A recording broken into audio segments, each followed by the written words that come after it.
Он настолько древний, что знал кремлевского фюрера во времена, когда тот еще играл в демократа.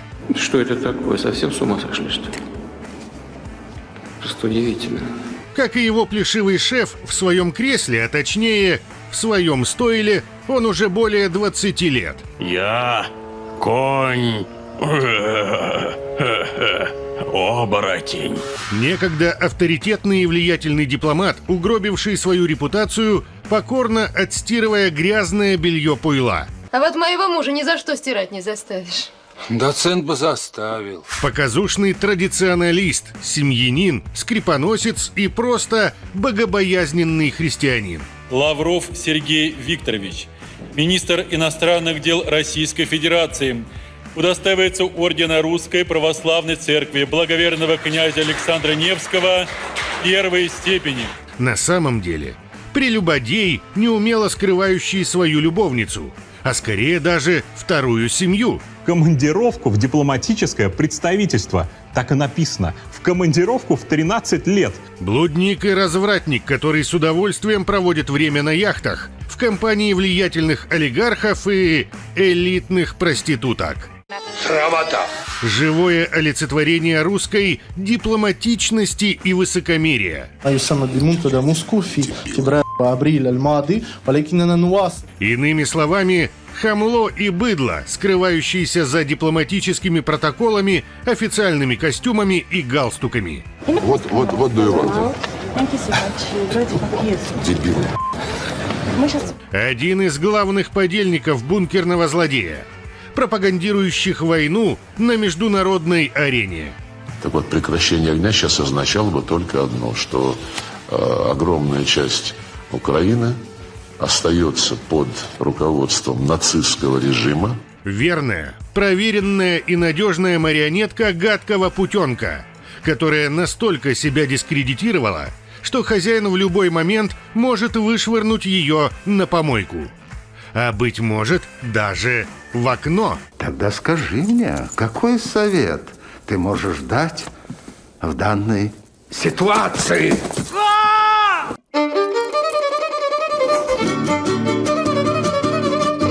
Лицемер, манипулятор, циничный лжец и военный преступник, который уже более 20 лет отвечает за внешнюю политику России. Значит, это вас все проклинают. Во всем виноваты именно вы. Трусливый приспособленец и карьерист, который еще в юности смекнул. СССР – многонациональное государство, где все равны, но все же русские других равнее. Я русский. Вот только не надо гнать. Калантарян или Калантаров – именно такова настоящая фамилия главы МИД РФ. Его отец – грузинский армянин, а сам Лавров родом из Тбилиси. Детство Сережи прошло на улице Араратской в Армянском районе города. Со временем семья оказалась в городе Ногинск Московской области, а после переехала в Москву, где дальновидная мама Сергея, сотрудница Министерства внешней торговли СССР, отдала сына в школу с углубленным изучением английского языка, которую Лавров с успехом окончил, получив серебряную медаль. Языками не владею, ваше благородие. Казалось бы, способному мальчику открыты все пути в главные и лучшие вузы страны. Так-то оно так, вот только не в элитные, тем более Институт международных отношений. Кавказские корни мальчика могли поставить крест на будущей блестящей карьере дипломата. И дабы не искушать судьбу, Сергей Калантарян стал Лавровым, взяв подходящую исконно русскую фамилию матери. В общем, как и самим рождением, путевкой в дипломатическую жизнь Сережа обязан матери.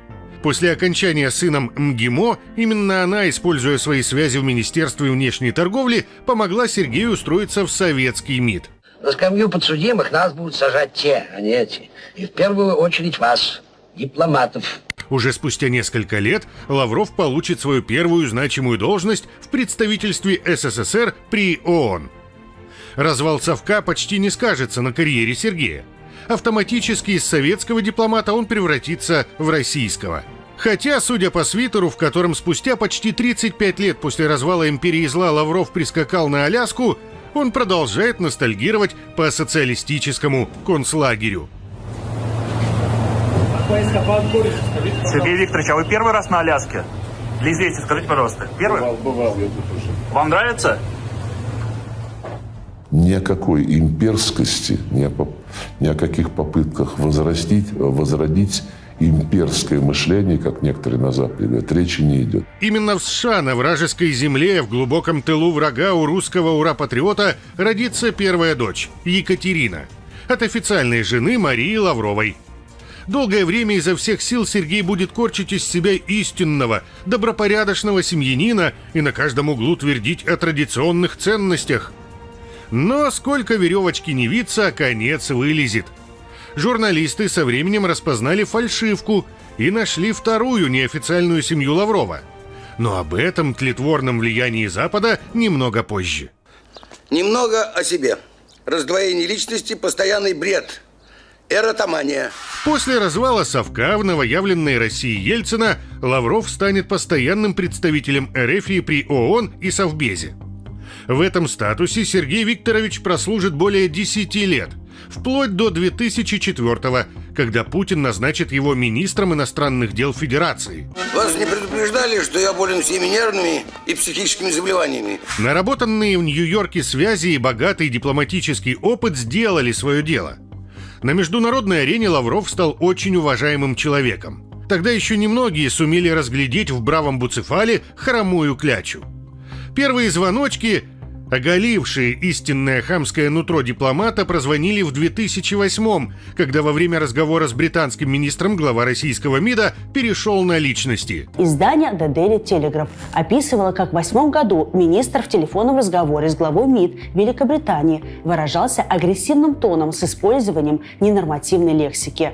«Who are you to lecture me?» «Кто ты такой, чтобы поучать меня?» Казалось бы, для любого нормального дипломата подобное хамское общение неприемлемо. Но не для главы по внешним связям российского царька-невежи. Для питерского гопника быдло-дипломат не минус, а скорее наоборот. Ленинградская улица меня научила одному правилу. Если драка неизбежна, бить надо первым. Не зря Лавров самый живучий из министров путинской России. Бункерной моли с криминальным прошлым очень даже нравится, что дипломатия его страны ведется на понятном ему, понятийном языке. К жаргону обращаться, но все-таки у нас есть такое понятие «пацан сказал, пацан сделал», да? Заполучив должность министра иностранных дел, а вместе с этим и неограниченное влияние, Лавров, как это и заведено у большинства высших должностных лиц РФ, занялся улучшением жизни и благосостояния. Нет, не россиян, а своих собственных. А еще своих многочисленных родственников и любовниц. И не могу мерить Билли, аппетиты крокодильи. Долгие годы личная жизнь Лаврова, равно как и главного фюрера России Путлера, являлись едва ли не государственной тайной. Официальная жена Мария и дочь Екатерина ведут непубличную жизнь. Отец семейства обеспечил их хлебными местами. И так купил их молчание. А второй – настоящей, но неофициальной своей семье. Это большие деньги и большое доверие юношам. Любовницу, или вернее будет сказать реальную, но неофициальную жену Лаврова, зовут Светлана Полякова. Журналисты фонда Алексея Навального утверждают, что вместе они более 20 лет. Именно Светлану в высшем российском политикуме и, собственно, МИДе воспринимают как единственную жену руководителя. Женщина присутствует на многих мероприятиях официального уровня, вплоть до встреч с российским диктатором. Благодаря Лаврову широкий круг семейства Светланы Поляковой постоянно пользуют государственные самолеты, как эдакий собственный туристический автобус. На важнейшие межгосударственные переговоры возят не только любовницу, но еще и ее маму и дочку. А еще по иностранным делам от МИДа по миру разъезжает 18-летняя племянница любовницы Лаврова. Ее зовут Валерия Полякова. В Азербайджан на самолете Министерства иностранных дел она летала как сопровождающий член семьи. В марте 2019-го она летала с ним в Вену, а в декабре 2016 года на самолете Лаврова она летала в Гамбург. В командировку в дипломатическое представительство. Так и написано. В командировку в 13 лет. Во владениях Поляковой квартира площадью 260 квадратных метров в центре Москвы. Дача в Подмосковье и впечатляющий автопарк. Не обидел вниманием министр и дочь Светланы. 22-летней падчерице Полине в самом престижном районе Лондона Лавров приобрел квартиру. Ее стоимость более 4 миллионов фунтов стерлингов. Запомните, джентльмены, эту страну погубит коррупция. И все-таки за чей счет гуляет Сергей Викторович? Ведь официальной зарплаты министра не хватило бы даже на украшение любовницы Светланы. Отдайте мне мои деньги. Я очень бедный. Оказывается, Лавров – личный эскорт-министр-миллиардера Олега Дерипаски. У олигарха проблемы с получением американской визы – не беда. Он отправляет свою посыльную лошадь при помощи рычагов МИДа уладить вопрос. Западные санкции против компании Дерипаски, и Лавров грудью бросается на амбразуру, публично клеймя оппонентов и называя их действия русофобией, напоминающей геноцид. В ответ Дерипаска оплачивает все прихоти ручного министра, в том числе отдых на дорогостоящей яхте, аренда которой стоит около $500 000 в неделю. Подбрасывает денежку на путешествия частными самолетами и выделяет средства семье Лаврова на скупку элитной недвижимости в загнивающей Европе. Когда у компании Дерипаски возник конфликт с властями Гвинеи, где у него есть производство бокситов и алюминия, Лавров помчался обкашливать вопросики туда лично. И добился своего. Пользуясь статусом, он встретился с президентом Гвинеи и все проблемы Дерипаски уладил. Ну, не зря же все его семейство Дерипаска годами возит в отпуска. У Дерипаски есть бизнес-интересы и на Ямайке. Там за него Лавров снова хлопочет. Добился для «Русала» преференции при добыче глинозема. Ну, все это, как говорится, дела семейные. А что же на главном участке профессиональной деятельности Лаврова – международной арене? Тут для Сережи все грустно. После начала полномасштабного вторжения в Украину говорящая лошадь Кремля окончательно растеряла все остатки былого авторитета. Я, если правильно помню, боюсь ошибиться, но, по-моему, у Гитлера тоже была еврейская кровь. Это абсолютно ничего не значит. И мы уже давно слышали мудрый еврейский народ, который говорит, что самые ярые антисемиты, как правило, евреи. В своей ненависти к украинцам Лавров настолько заврался и запутался, что умудрился кровно обидеть и евреев, за что в результате вынужден был извиняться лично его хозяин Путин. В общем, некогда всесильный министр могучей страны стал изгоем и всеобщим посмешищем. You know, the war which we are trying to stop and which was launched against us using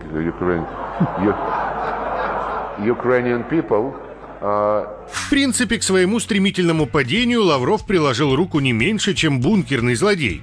Глава МИДа оккупантов даже не попытался играть в дипломата, а с легкостью примерил на себя роль лживого быдла-пропагандиста. «Какая разница», — подумал Лавров, ведь конец Иоахима Риббентропа оказался ничем не лучше конца Йозефа Геббельса. Среди ценностей, которые Украина продвигает при Зеленском, напомню, это ценности нацизма. Карма – штука неотвратимая. По данным независимых журналистов, у 75-летнего Лаврова начались серьезные проблемы со здоровьем. И лошадь на перегонки с Дон Доном уверенно и стремительно скачет в пекло. Пациент скорее мертв, чем жив. Первые симптомы болезни главного дипломата болот были обнаружены еще в 2022-м, во время его визита на Бали. Там проходил саммит стран G20. По российским СМИ разлетелась информация о госпитализации Лаврова в местную больницу. В результате пресс-алкаше МИДа Мария Захарова в спешке бросилась все опровергать и опубликовала видео якобы со здоровым начальником.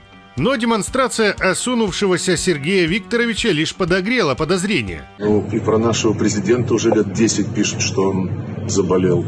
Это такая, в общем-то, игра, которая не новая в политике.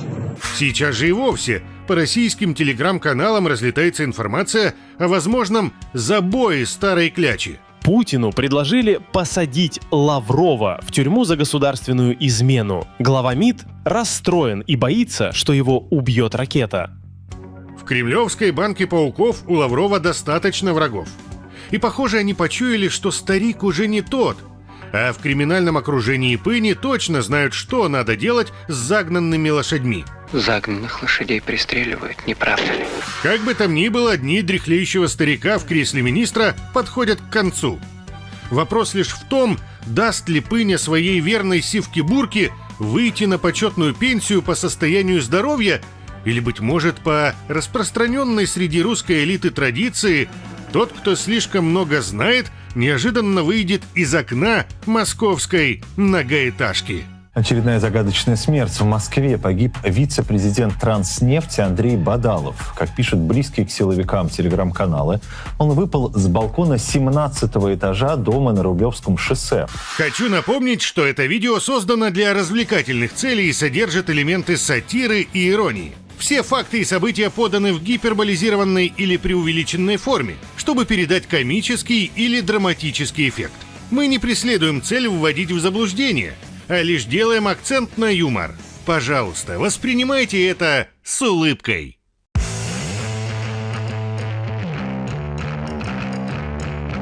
Главный лжец и лицемер всея России. Напоминаем, что Россия на протяжении всей своей истории никогда ни на кого не нападала. Рупор мыслей и намерений больного на всю голову бункерного маразматика. И, как вчера сказал Путин, одной из задач была демилитаризация Украины.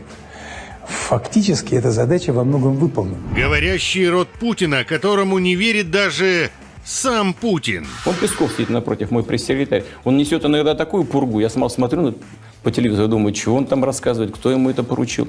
Когда хозяин приспускает поводок, он обаятельный либерал, не лишенный самоиронии. Добрый вечер, здравствуйте.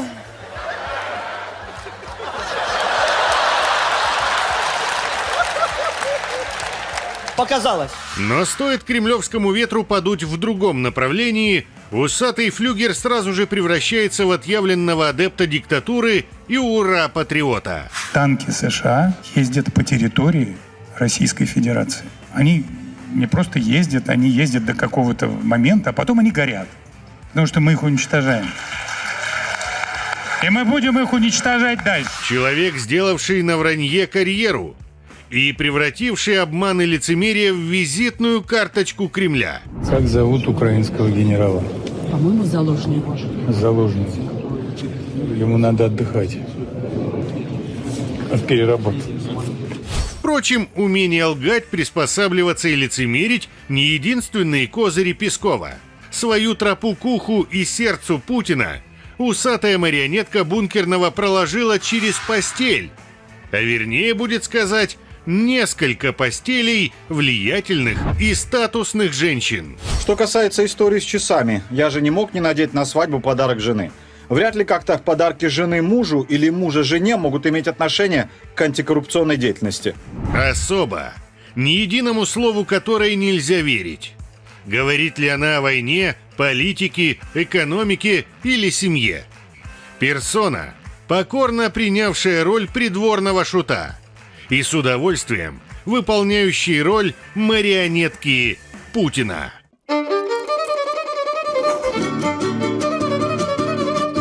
Несмотря на то, что Песков потомственный дипломат, его отец начинал как советский, а затем и российский посол, отвечавший за связи с арабскими странами. Дорогу в большую политику Песков проложил как содержанка. Да какая же я дура! Да как же я сразу-то не поняла, что Женька-то у меня Альфонс? Я Альфонс? Первая жена Пескова, Анастасия Буденная, внучка того самого усатого и кровавого советского маршала Семена Буденного. Именно через постель с Анастасией будущий пресс-секретарь Путлера начал свое восхождение на кремлевский Олимп. Когда он стал членом семьи вот этого кровавого маршала, то, разумеется, воспользовался всеми их связями. Семейные связи, а также знание нескольких иностранных языков помогли усатому лгуну устроиться в советский МИД. Спустя несколько лет из-за развала совка фамилия Буденного потеряла былой блеск. И жигало-дипломат Песков начал искать новые постельные возможности. И таки нашел. Хочешь большой, но чистой любви? Да кто же не хочет? В 94-м он женился на 18-летней Екатерине Солоцинской, дочери влиятельного российского дипломата Владимира Солоцинского. Тогда приходи, как стемнеет, на сеновал. К моменту свадьбы роман между Димой и Екатериной продолжался уже несколько лет. Будущий грязный род Путина не смущало ни несовершеннолетие любовницы, ни официальная жена, ни еще совсем малолетний сынулька. Приударил за ней 14-летний, в то время как его жена тогда, внучка Буденова, была на сносях их сына. Самого сына Пескова ныне многие хорошо знают.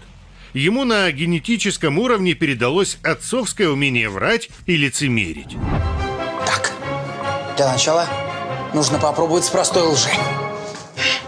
Это тот самый Николай Чоулс, который так нелепо отлынивал от мобилизации, прикрываясь фамилией отца. Вы знаете, что я господин Песков, Да. насколько это не совсем правильно, чтобы я там находился.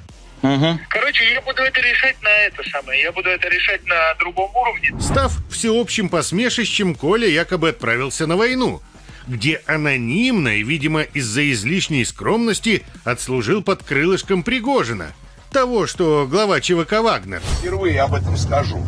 Из всех моих знакомых один человек, Дмитрий Сергеевич Песков, который в свое время прослыл законченным либералом, своего сына, который часть жизни в Америке прожил, по-моему, если не ошибаюсь, или в Англии, пришел, говорит, забери его простым артиллеристом. Кстати, отработал абсолютно нормально. Простым артиллеристом по колено в грязи, на урагане. Мало кто об этом знает. Замечательно, поразительно, гениально. Кстати, что касается скромности Николя, тут он опять же ничуть не хуже папаши. Отпрыск секретарши Путина никогда нигде официально не работал. При этом владеет дорогой недвижимостью в центре Москвы, а еще элитным автопарком. Сам Николай ездит на новом Range Rover, патриотично обвязывая зеркало георгиевской ленточкой. Такой стоит примерно 9 миллионов рублей. А вот мы видим в его автопарке Феррари, а вот еще Мерседес, мотоцикл, Харли Дэвидсон, конечно же. В перерыве между тусовками в элитных ночных клубах чадо Пескова умудрилась еще и отсидеть в британской тюрьме. В 2009-м сынулька будущего пресс-секретаря президента и правнук самого маршала Буденова напал на британского подростка. Давай, шагай. Ну, продали кусок, сейчас я тебя буду бить. Только не здесь, Коля, только не здесь. Пойдем отсюда, иди за мной. Иди вперед. Случилось это у стен местного Макдональдса. Все в лучших русских традициях. Сначала сын Пескова избил несовершеннолетнего бедолагу и отобрал у него деньги, а затем попытался скрыться. В Москве это бы прокатило, а вот в Лондоне дуракам закон писан. Британская полиция нашла и наказала преступника. Но вернемся к нашему главному Пескову. Сменив Буденную на Солоцинскую, Дима продолжил карабкаться по карьерной лестнице. Связи отца новой пассии помогли усатому приспособленцу устроиться в российское посольство в Турции. Меня ты никогда не любил. На мне ты женился ради карьеры. Слава не заставила подхалима долго ждать. В ноябре 99-го Пескова впервые показали по телевизору. На глазах миллионов россиян он феерично ублажил своим языком начальника, своего будущего начальника, Бориса Ельцина. Случилось это на саммите ОБСЕ в Стамбуле. Вы великий человек, государь. Именно благодаря этому визиту Ельцина в Турцию Песков и пробрался в Кремль. Дима сумел быстро понравиться боссу всех российских пропагандистов Алексею Громову.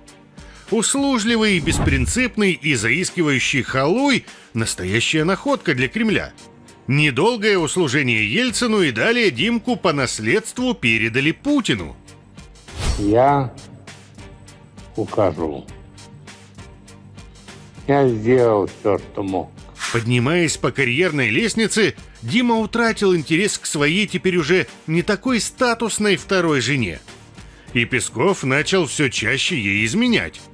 К этому времени Екатерина родила усатому лгуну 3 детей. Дочь Елизавету и сыновей Мика и Дэнни. Все эти дети от второго брака со временем превратятся в идеологических врагов режима Путина. То есть станут гражданами ненавистной Франции. Но культура Парижа, парижской жизни сильно отличается от российской. Здесь другие законы, связанные, там, не знаю, с секс-меньшинствами. Здесь Шарли Эбдо вызывает миллионы людей на улице. Старшая дочь Елизавета открыто признается, ей нравятся те самые до глубины души ненавидимые в путинской России европейские ценности, причем не только демократические, но и нетрадиционные. Вот тебе это скорее нравится, этот такой либеральный дух Франции, или тебе это сложно? На самом деле мне совсем не сложно. Я кайфую от этого, мне это безумно нравится. То есть ты за демонстрацию Шарли Эбдо и за однополые браки? Честно, да. И вновь налицо генетическое песковское лицемерие. Свободу, демократию и либерализм мы любим. Но связи отца, благодаря которым Лиза идет по богатой жизни, любим больше. Сперва ее пристроили на должность советника президента организации «Аванти». Все, чем запомнилась дочь Пескова на этом месте, это пустопорожней болтовней о пиаре судостроения. Нужно разрабатывать стратегии, грубо говоря, для пиара судопроизводства, судостроительства. Лиза очень любит Париж.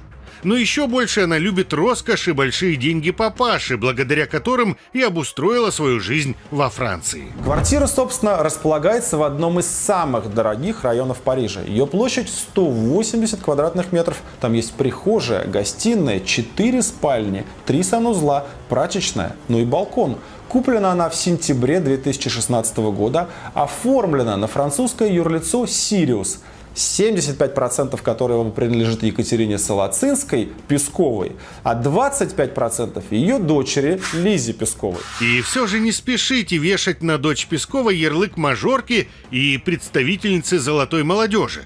А лучше пожалейте бедную Лизу. Ведь, по словам ее отца, она не живет, а выживает в тяжелейших французских, то есть практически спартанских условиях. Она никогда не была ребенком-мажором. У нее была очень непростая жизнь, непростая учеба. Не только в России, она училась еще и во Франции.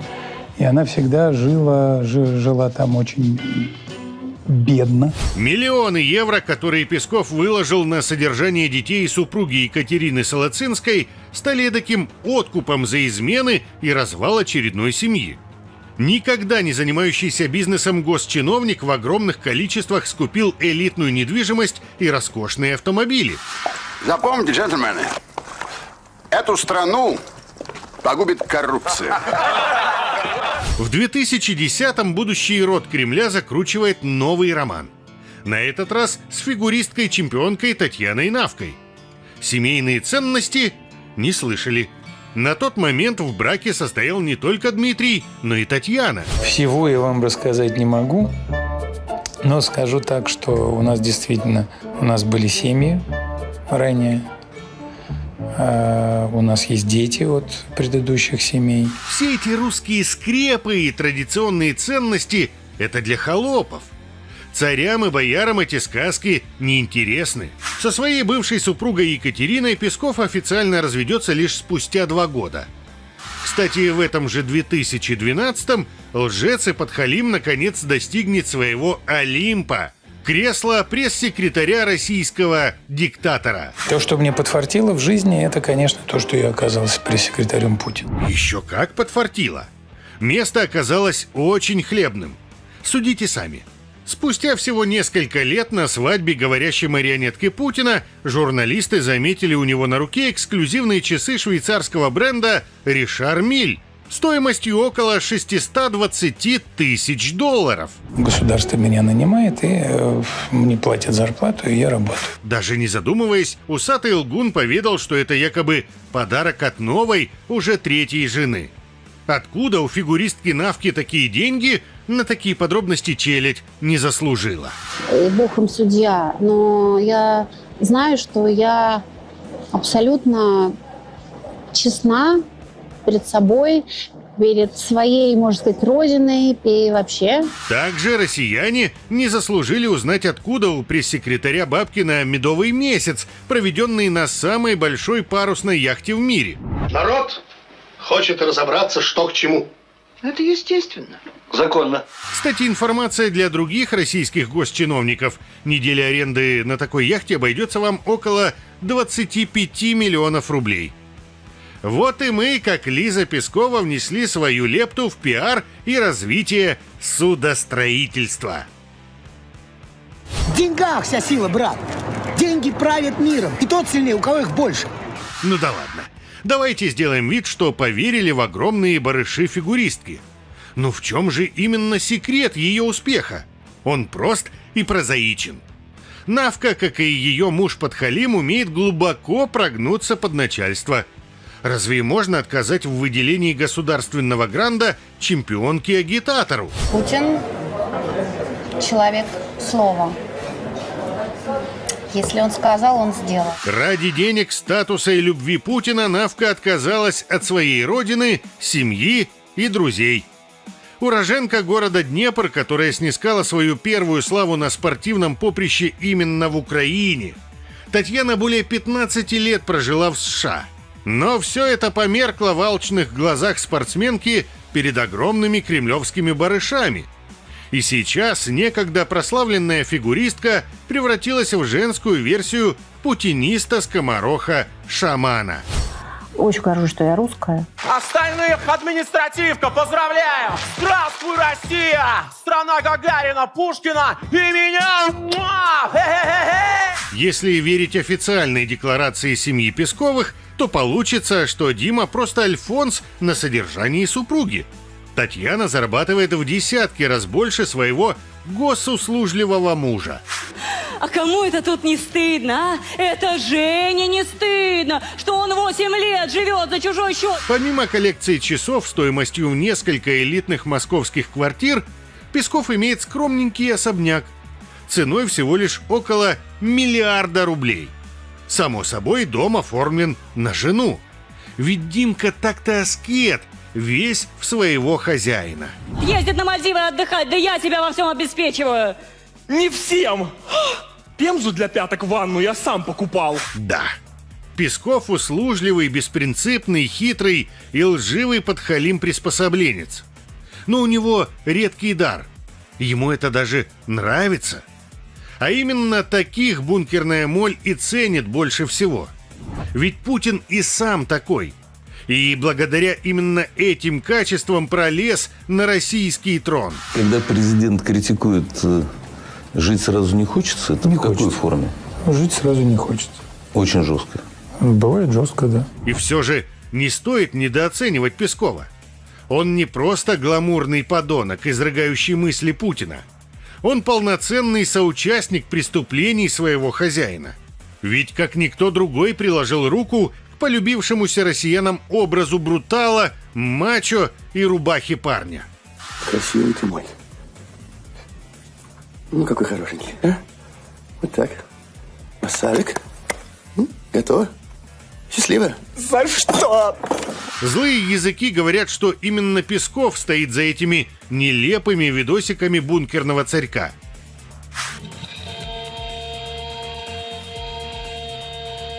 Кадрами, которые лепят из маленького, закомплексованного, тщедушного и озлобленного на мир гопника жестокого и всесильного лидера нации. А мне нравится. Идиот! Да, Песков пытается скрываться под маской либерала. Иногда даже играет в демократа и заигрывает с гонимыми властью иноагентами. Оказывается, на похоронах Юдашкина он подошел, поздоровался с Аллой Борисовной Пугачевой и даже поцеловал ей руку. Какой же был взрыв эмоций у зет-патриотов. Муж Аллы Пугачевой, Галкин, иностранный агент, критикует власти, да и сама Пугачева критикует. Но шило в мешке не утаишь. Он один из главных преступников путинского режима. Марионетка, чья беспринципная и циничная ложь оправдывает любые зверства, содеянные хозяином. А значит, как в жизни, так и на скамье подсудимых, Песков будет сидеть у ноги своего господина. Имею в виду, например, мастерски кровожадно сделанную инсценировку в Буче под Киевом. Понятно, что украинские специалисты сами вряд ли бы могли так высокопрофессионально работать. Там на них работает армия тоже компаний, пиар-компаний, телевизионщиков, информационных советников, специалистов по ведению информационной войны. Но до такого, конечно, вот за мою жизнь никогда не доходило. И то, что я вижу сейчас, я не мог представить, что это может происходить на белом свете. Хочу напомнить, что это видео создано для развлекательных целей и содержит элементы сатиры и иронии. Все факты и события поданы в гиперболизированной или преувеличенной форме, чтобы передать комический или драматический эффект. Мы не преследуем цель вводить в заблуждение, а лишь делаем акцент на юмор. Пожалуйста, воспринимайте это с улыбкой.